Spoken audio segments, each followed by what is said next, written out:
Bom, então eu vou estar começando a fazer ali uma série de videoaulas ali, de alguns vídeos ali sobre o estudo teórico, tá, dos motores de indução trifásicos. E vão ser algumas aulas onde a gente vai ver ali todo o comportamento ali do modelamento do circuito elétrico equivalente ali do motor de indução, das potências envolvidas, ensaios e tudo que for referente ali ao estudo teórico ali dos motores de indução. Então vamos estar começando aqui. Então, os motores de indução, tá, eles também são conhecidos como motores assíncronos, né? A gente sabe que dos motores AC a gente tem os síncronos e os assíncronos. Os motores de indução são assíncronos porque a velocidade do rotor, tá, ela é diferente e, no caso, menor do que a velocidade do campo magnético girante, tá, que é produzido pelas correntes elétricas do estator, tá. A velocidade síncrona ou velocidade de campo girante é a velocidade do campo produzido pelas correntes no estator, tá. E a diferença aqui entre os dois é chamada de escorregamento, ou S, né, que a gente vai ver bastante ali. Quando aparecer S ali, eu estou falando de escorregamento nas equações, né. E para o motor funcionar, tá, tem que existir movimento relativo, tá, entre esse campo girante aqui do estator e o rotor, tá.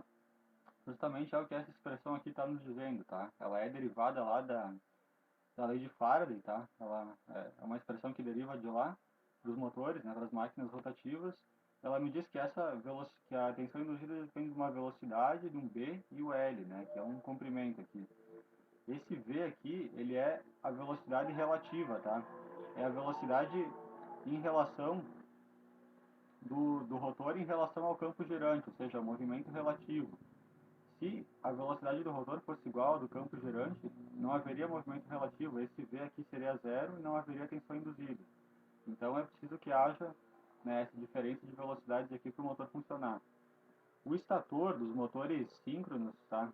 Aliás, o estator dos motores assíncronos ou de indução, ele é exatamente igual aos motores síncronos, tá? Então as máquinas AC, elas têm o estator igual, ou seja, é um estator onde as três correntes elétricas ali, né, que vão estar defasadas a 120 graus, né, no estator, na entrada, né, onde tu entra com potência elétrica na máquina, a soma líquida, né, dos campos gerados por essas três correntes ali vai ter uma amplitude constante, tá? A soma fasorial delas vai ter uma amplitude constante de 1,5 Bmax. Então eu vou ter um fasor com essa amplitude aqui constante girando na face polar ali do estator, tá? E a gente chama de velocidade síncrona ou velocidade de campo girante, né? E é importante aqui colocar que o circuito equivalente, tá, é igual ao de transformador, tá? A gente vai estar vendo depois melhor ali as diferenças entre os circuitos, entre o circuito do motor e do transformador, mas o circuito elétrico equivalente a gente vai ver que é exatamente o mesmo. Existem algumas pequenas diferenças ali depois. Tá, basicamente, tá, os motores de indução, eles podem ter o rotor, tá, de dois tipos ali, que é o bobinado, tá, seria esse rotor aqui, e o rotor gaiola de esquilo. Eu tenho barras aqui, curto-circuitadas aqui por anéis condutores, tá. Então tá tudo curto-circuitado aqui, porque as barras são condutores, os anéis também. E o formato aqui fica exatamente como se fosse uma gaiola de esquilo, né? Por isso que vem esse nome. Mas esse rotor aqui é muito mais comum do que esse daqui, tá? Os motores de indução tem muito mais, vão apresentar muito mais esse rotor aqui, tá? E a máquina de indução ela pode operar tanto como motor ou como gerador. Então se tiver uma máquina primária ali atuando no eixo ali do motor aqui, fazendo com que ela gire mais rápido do que o campo magnético girante do estator aqui, a gente teria o motor, a máquina operando como gerador, tá? Mas geralmente a máquina de indução ela opera como motor. É muito mais comum tu encontrar aplicações para motor do que para gerador. Então é especialmente para motor que a gente vai estar estudando aqui.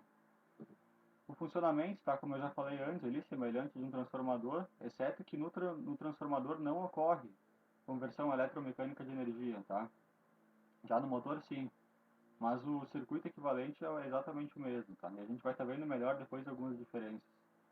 O número de polos do estator, tá? O estator é essa peça aqui, a peça que fica parada, tá? É onde eu entro com potência elétrica, onde vão sair os fios aqui que vão, que eu vou estar ligando nas fases aqui, exatamente do estator que sai, tá? E o número de polos ali que tem no estator aqui, depende da multiplicidade, tá? Com que esses enrolamentos vão estar aparecendo aqui na face polar aqui, né?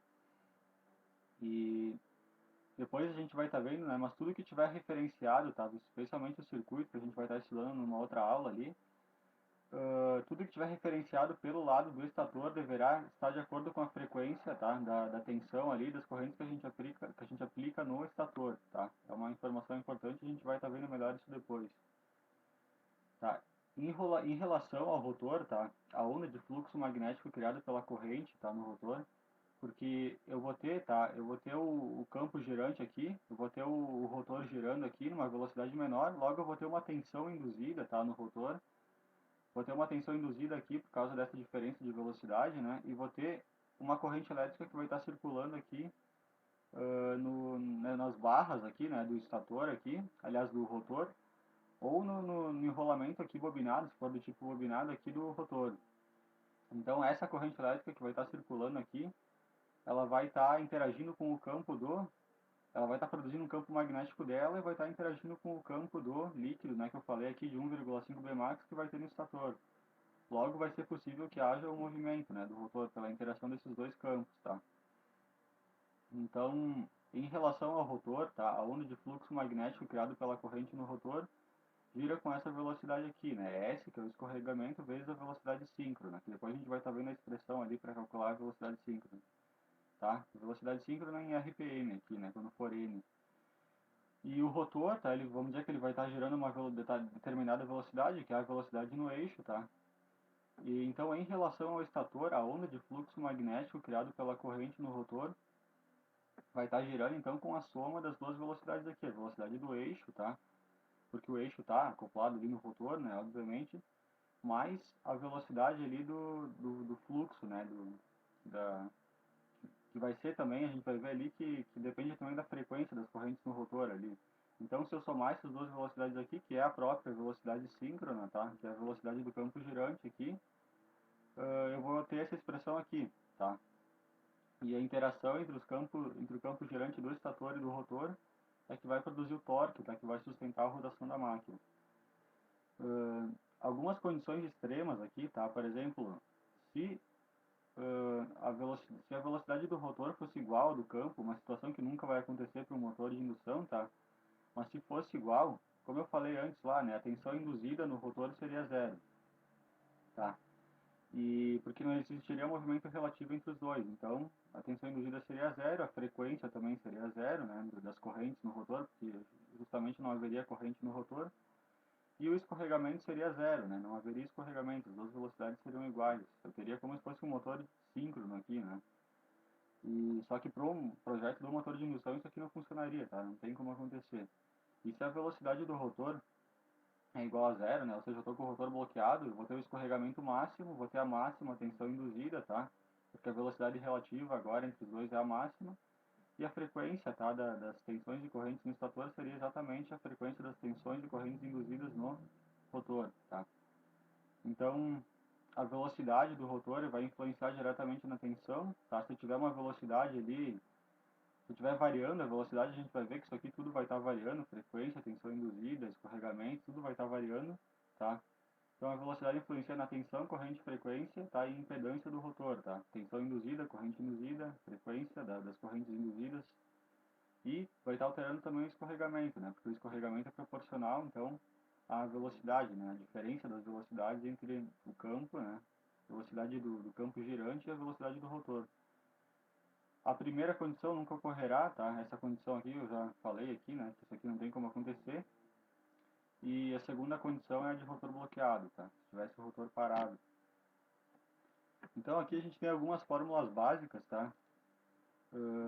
Isso aqui tem, tá? A dedução de como se chega nessa expressão aqui nos livros ali de máquinas elétricas, mas enfim, é uma expressão muito importante, tá? Ela vai me dizer que a velocidade síncrona, tá? A velocidade daquele campo girante lá, que é a velocidade que, como eu falei, o rotor nunca vai poder alcançar essa velocidade, ele pode chegar perto dela, mas nunca alcança. Ela depende da frequência, tá? Da tensão elétrica que eu aplico no estator, depende do número de polos do estator e relacionado aqui, tá? Com 120 aqui, para isso aqui dar uma velocidade aqui em RPM, tá? Então, quando eu tiver N, falando de N, né? Eu estou falando de velocidade em RPM. Quando for ômega, é velocidade em radianos por segundo, mas são duas grandezas ali de velocidade, tá? Então, A velocidade no eixo, obviamente, depende do escorregamento aqui, tá? Está relacionado por essa expressão.